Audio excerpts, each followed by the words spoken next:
Hi. In this video I want to talk to you about something that I consider probably one of the hardest things, if not the hardest thing, about being on the spiritual path. And for those of you who know me, you know that my path is that of the Christian mystic. And as of right now, I'm a priest, Christian mystical priest.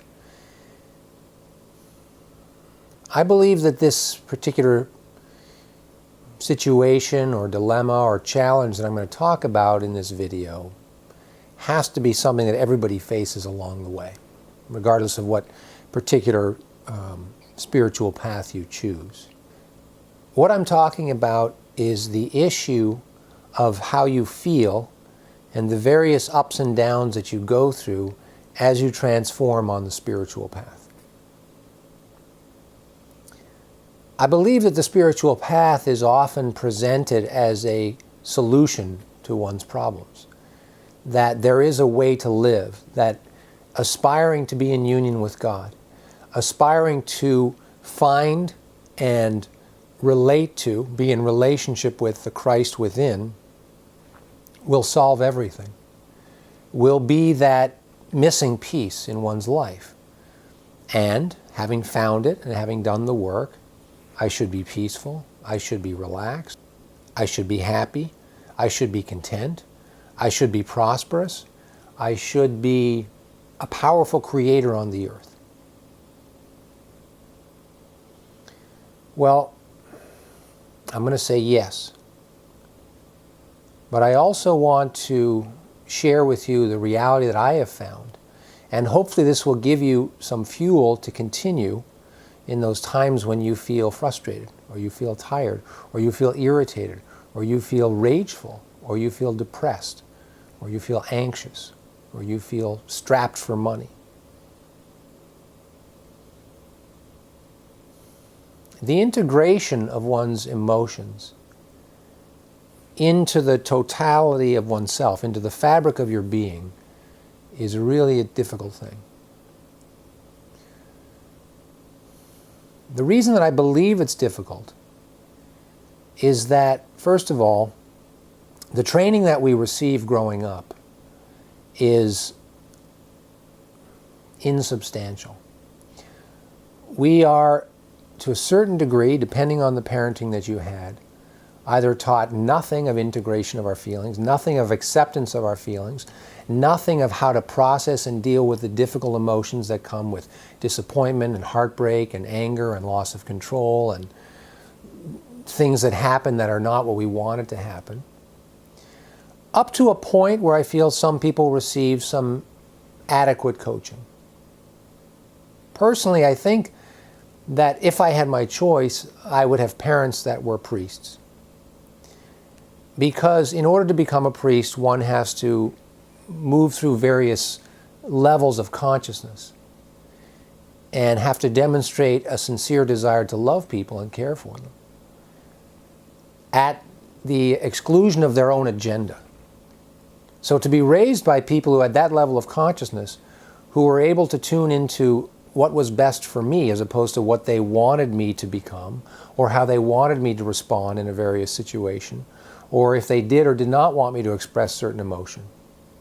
I think that would give me the best opportunity to integrate as much emotion into the fabric of myself, into the fabric of my soul.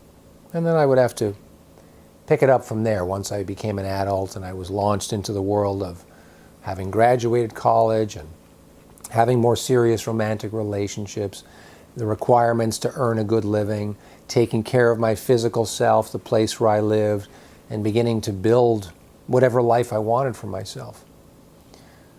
There's only so much that can be taught by parents and teachers. At some point, life becomes the teacher. Now, when you get involved in a spiritual path that is quite intense, as the mystical path is, there is a very important necessity to become completely aware of your entire feeling system. And there are feelings that are absolutely true. They contain truth in them. You feel something, something is off, something is on, something is really transcendental, something is really worrisome here, those feelings reveal the truth. Because the soul has a direct tap to the feeling system. So we have to have a way to realize the energy of a situation. And the mind can be tricky because the mind can present ideas that make sense, that are logical, that are rational, that are in line with how we want things to go. But they still may be false.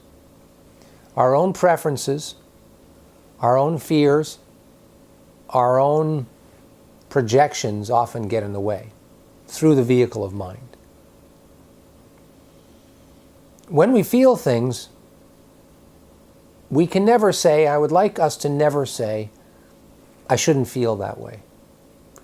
Because the feeling is real. The feeling is an indication of some sort of inner experience. Where we get into trouble is we interpret, based on that feeling, a particular reality that often is not true. What's an example?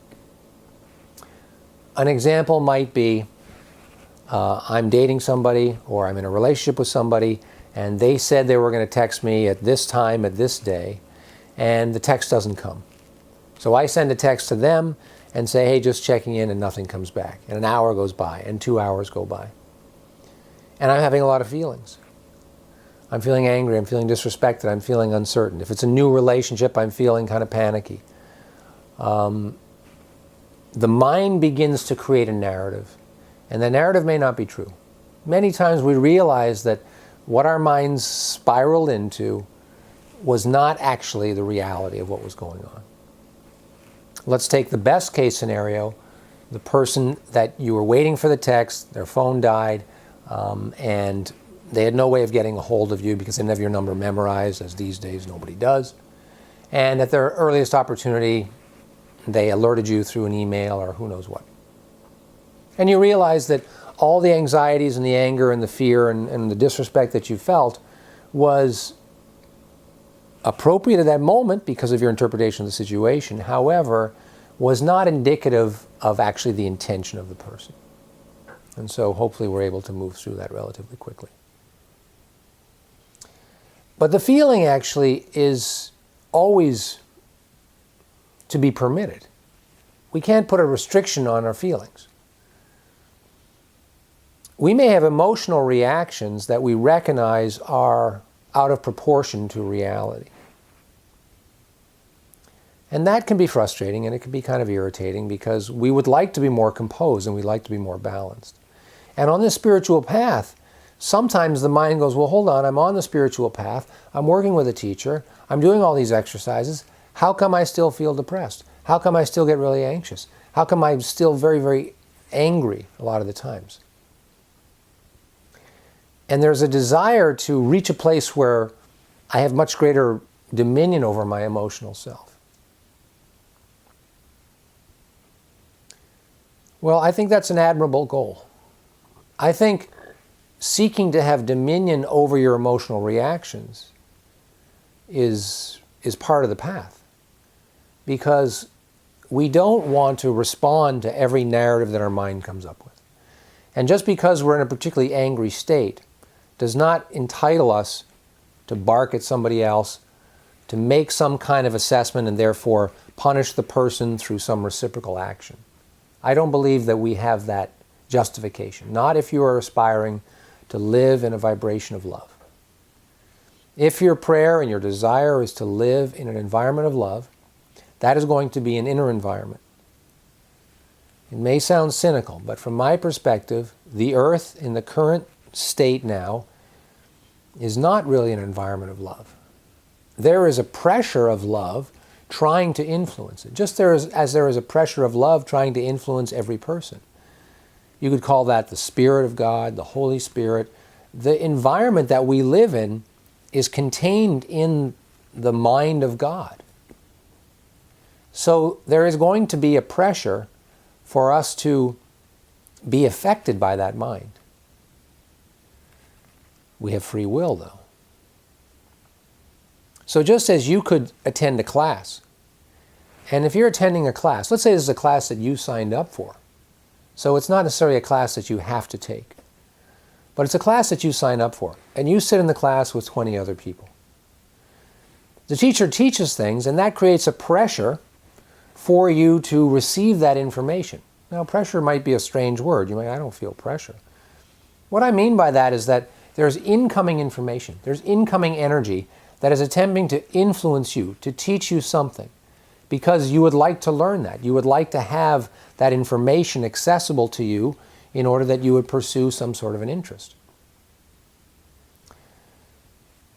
There is a constant pressure of the mind of God, the love of God, upon every human being.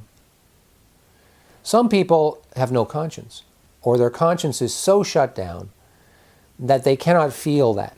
They no longer give any energy to the feelings of pressure of their own conscience, recognizing when there is the mind of God trying to help them move in those paths of righteousness. So I believe that the environment that we live in on the earth is ultimately an environment of love.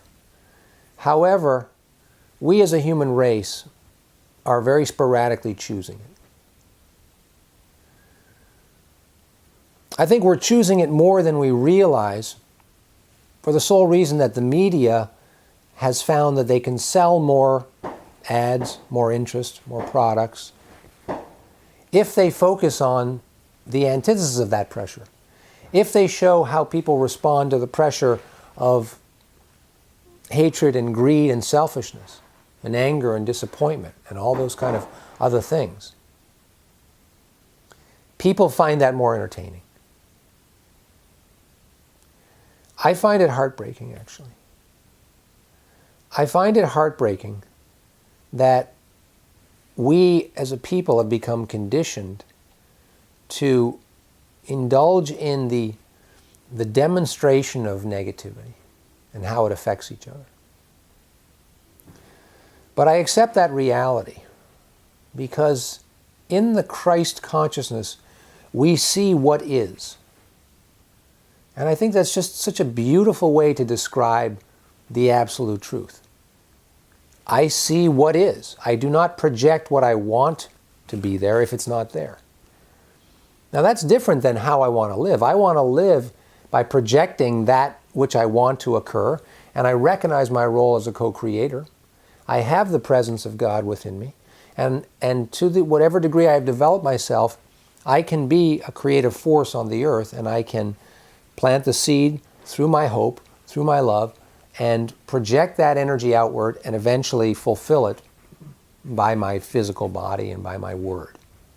So Christ consciousness is about being conscious of what is. But I wouldn't call myself a realist, and I don't encourage you to think in those terms, because typically when I hear people call themselves realists, they are essentially going like, well, life sucks and I see it as it is. I just want to be real. I want to be realistic. Well, when you're a co-creator with God, when you're on the mystical path, we don't want to be realistic. We want to be a creative force for love on the earth, for prosperity, for abundance, for hope, for joy, for faith, for all those great virtues. And that begins with the awareness that you can bring that energy. You bring heaven into earth. At the same time, we're not naive. We have wisdom. And we recognize that the Christ consciousness allows us to see this environment on the planet as it actually is. Some people don't like to talk about it because they just want to project positivity. And you have a self-help culture, sometimes a spiritual culture, that is very focused on being very positive and only speaking positive and not giving any energy to the negative. I personally don't aspire to live that way because I don't consider it totally honest. And I think one of the things that makes it very difficult to integrate your emotions into your life is if you're aspiring to live in this positive perspective of the world, to the extent that you almost deny yourself the expression of anything negative. The Christ consciousness sees everything. God sees the earth as it is, and all the challenges in how we choose to live, and all the crimes that we commit every day against our fellow brothers and sisters. That has to be heartbreaking on some level. It's a very interesting phenomenon when you develop the relationship with the Christ and you stick with it. Year in, year out, that's the center of your spiritual growth, is dropping into meditation and seeking out that part of you, and over time, becoming that part of you.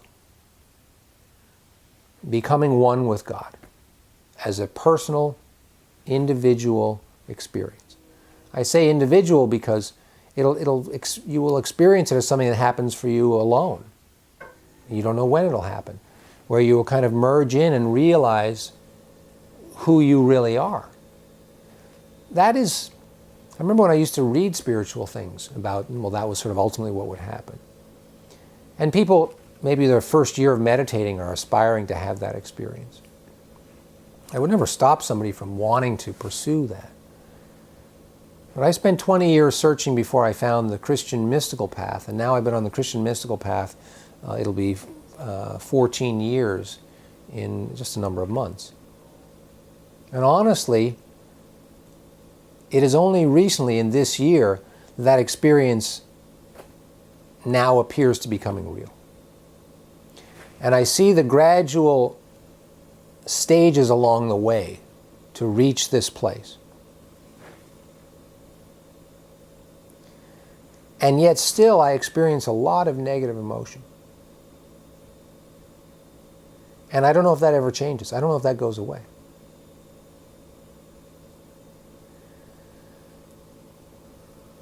So I began the video saying I want to provide you some tools, some awareness, some wisdom on how to integrate the difficulty of one's emotional experiences into this aspiration to live a peaceful, content, balanced, abundant, relaxed life as a spiritually, for lack of a better word, spiritually evolved person.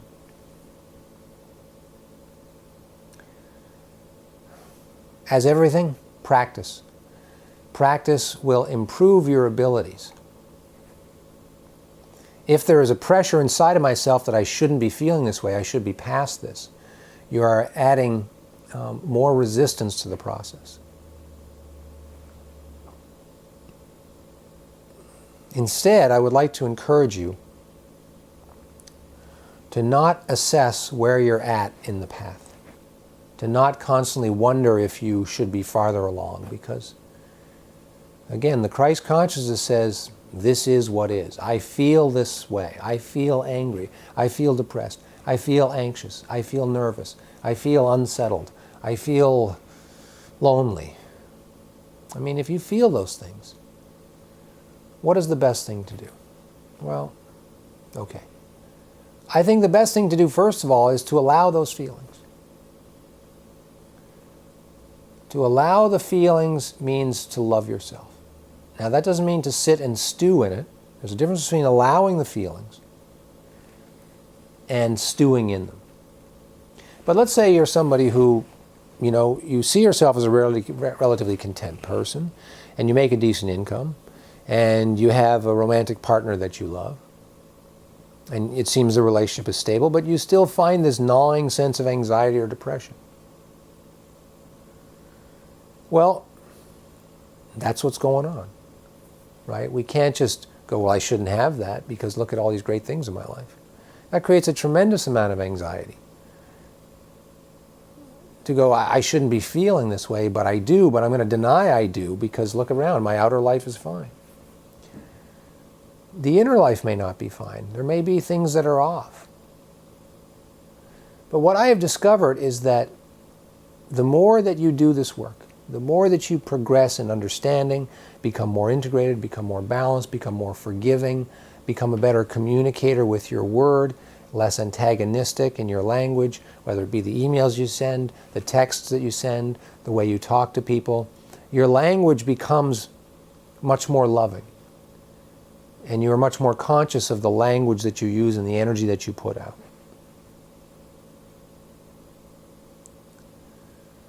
Assuming all that is smoothening out, there is a certain amount of separation that begins to become more evident.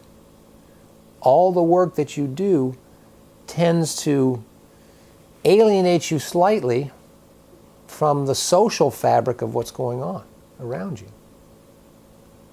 Many people find this when they do the spiritual work, is that the conversations that they used to be engaged in no longer really hold their interest.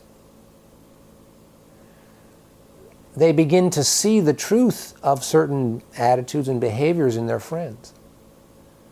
And it pains them, and they don't know how to communicate it. I mean, it's one thing to watch a friend that's kind of self-destructive or is negative or fearful, and it's another thing to watch somebody acting that out on other people.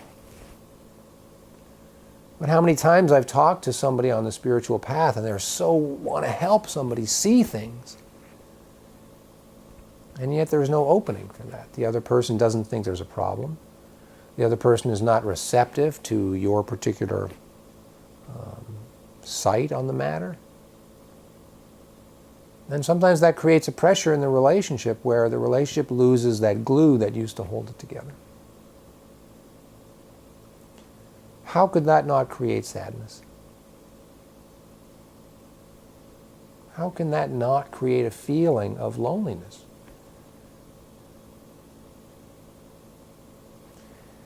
As you move about the world and you become more conscious, it becomes very evident to you the level of consciousness that the planet is mostly hovering at.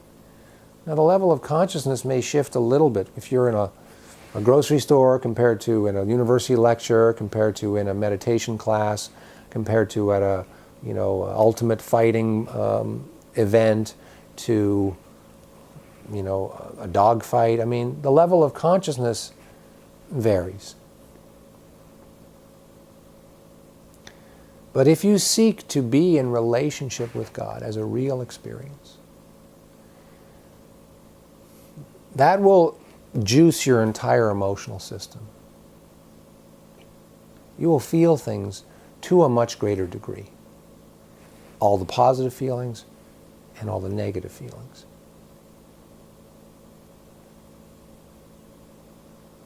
So how are we going to resolve this situation? How are we going to come to terms with, integrate our emotional self?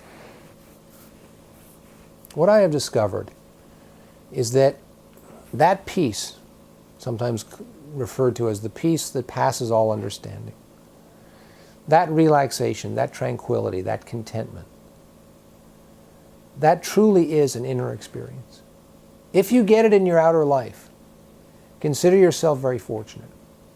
Now, that's not meant to be cynical. What I mean is, if you're hanging out with your romantic partner and you're just in a state of bliss and love and connection, and it's easy and there's no fear and there's no tension, and you just feel good, just praise God. Praise God that you were made with the capacity to experience that. God, thank you for making me in such a way that I can sit here with this person and just feel love. Because you never know. You know how it is in a relationship. One day you're sitting on the couch watching a video, and if the two of you could just melt away into each other's bodies, that would be so blissful. And then the next day, someone says something, and people start to argue, and there's tension, and you don't have that feeling anymore. But you know it comes back. And like everything in life, there's cycles. There's movement into the good cycle, and then out of the good cycle, and a little bit down, and up and down, and this is how life goes. And when you become more connected in Christ, you realize that. The cyclical nature is mirrored in everything. The tides, the days of the year, from day to night, through the seasons. The plants, they grow, they bloom, they die, they come back to life. So there's a cyclical nature to the spiritual path as well. But really what I want you to experience and what I want you to understand, what I want you to work towards, is this inner experience, which I have personally found through meditation. Because in meditation, we make the conscious effort to minimize the stimulation from the outer world. Well, that means we dim the lights. We try to have a neutral sound landscape. So utter silence would be great. In the city, that can sometimes be difficult.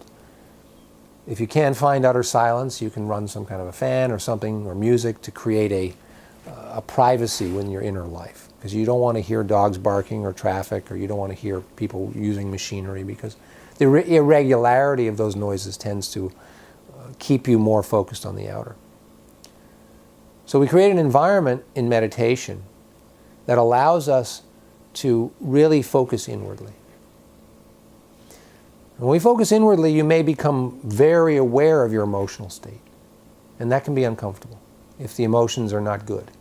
If you're angry or irritable or frustrated or impatient, or if you're feeling anxious or worried or just panicky. I mean, sitting there, there's no immediate threat, there's no immediate violation to your being, but you feel stuff.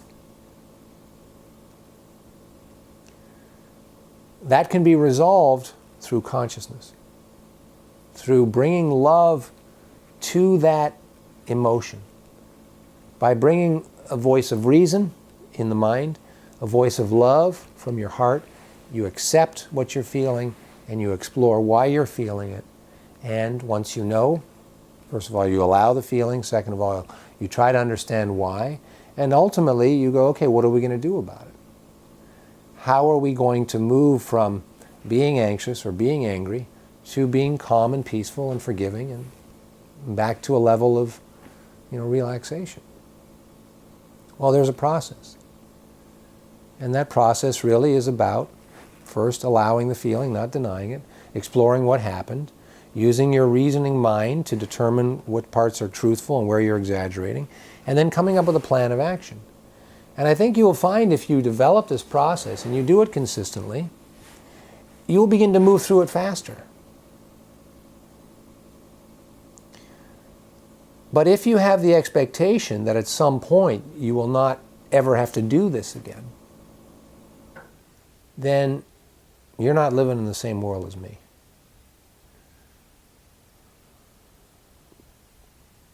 Here's a quick example. I was driving the other day, and I was approaching the light, and I noticed that it was kind of a wide lane. It looked like it was one lane, and one person looked like it was. We're coming to a T, so we're driving up to the T, and one person has a signal indicator to go left, and I was going to go left, and then there was a truck, like a pickup truck, that didn't have its signal light on, but it looked like, because it was close to the curb, that it was probably going to be turning right. So car one, right up to the line at the red light, it looks like it was indicating it's going to be turning left. Pickup truck, over to the right, not indicating, but looking like it's probably going to turn right. And then I come into this situation. So I move next to the pickup truck because I go, well, I'm going to be second in line to turn left. The guy in the pickup truck starts yelling at me. I mean, like he's angry. And he pulls up to sort of go like, you shouldn't do this. But it was very aggressive. And at that moment, I realized, okay, well, maybe he's turning the other way. He hasn't put his indicator on. So at this as I'm pulling up next to the pickup truck, the guy starts flying into a rage. He starts yelling at me, and he's pulling up. Like, this is kind of getting dangerous because there's not that much room. But I see what he's doing, so I back off. And the energy that's coming, I can't hear his exact words because I'm on the left side, and he's, there's just a bit of distance. Plus, it's really cold, so people's windows are closed. But I can feel the energy of it, and it's really intense. Like he is furious, as though I've crossed some kind of a line. Was that my intention? No, my intention was just to be efficient. So I roll down my window, And I try to communicate to him that I'm sorry, I thought that he was turning right. But either the message is not reaching him, or it doesn't matter. He's just like, he's got to go off on me. And whether he thinks of me, I don't know. I drive away. I mean, he turns right and I go left. And I felt it. I mean, I felt really bad. I didn't feel bad because I thought I did something wrong. I felt bad because that anger that was in that man and his feeling of me having violated his space reached me. And I'm very sensitive to that. And I wish that I could have alleviated his grief by communicating that I'm sorry. He didn't seem very open to that. And we didn't have a lot of time. But the part of me that doesn't want people to suffer. And as well, when you're the recipient of somebody's anger, that's a real energy. That's a real energy that you're going to feel. And we're really clear on the path that it's very rare that we encourage you to express your anger in the heat of the moment to other people, because it's a very toxic energy.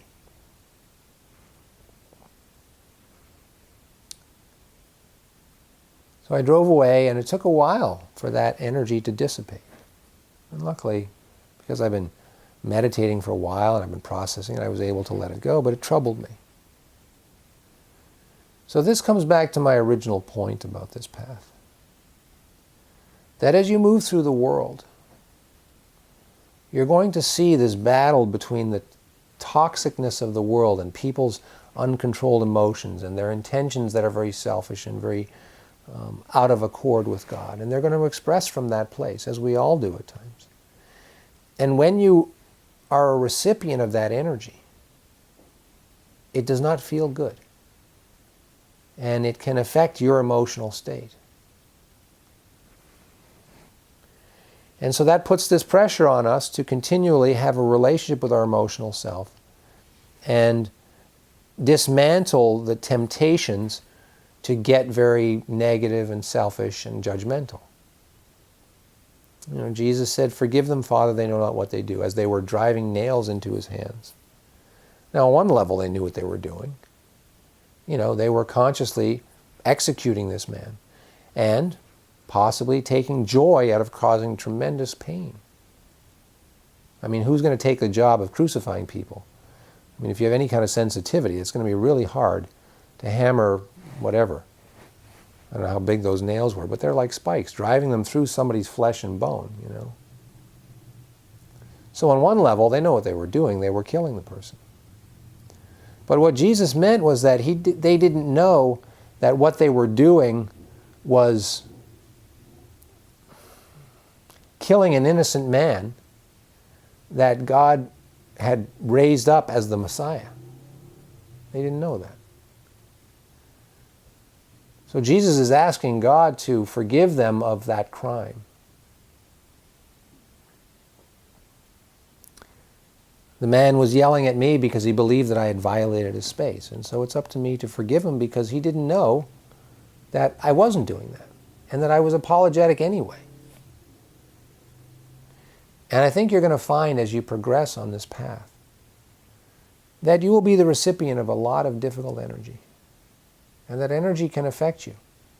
And even if you go through days where you're not, you recognize there's a certain loneliness that accompanies the growth of your consciousness. As you become more alienated from the social group that you used to fit right into. And that's a reason that a lot of people don't continue on the spiritual path, because they don't know how they're going to integrate that. Personally, I feel this compelling drive to keep going and to go as far as I can as a spiritual being. And so I have accepted the challenges that come with that separation and that alienation. That doesn't necessarily make them that much easier.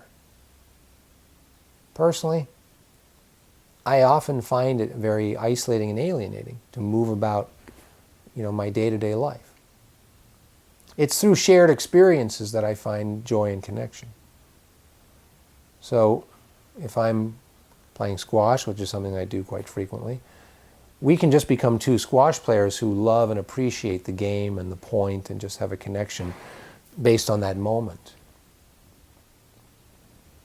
Or with coworkers, or when you're sitting and watching a sporting event, or you're sitting and watching the opera, or some play, or some comedian, or listening to an album, and just in that moment, the connection is based on the shared experience, and it doesn't really matter about what level of consciousness people have attained. So working to have those moments of connection, I think, is important, making yourself available for them. And when they occur, really giving yourself over to them and cherishing that.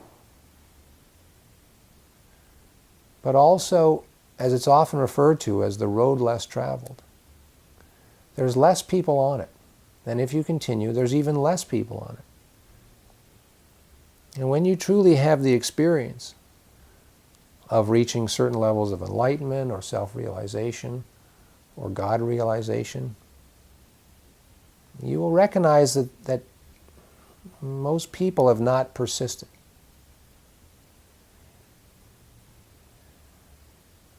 But I want to encourage you to do it anyway, because it's really good for the planet, and it's really good for your soul.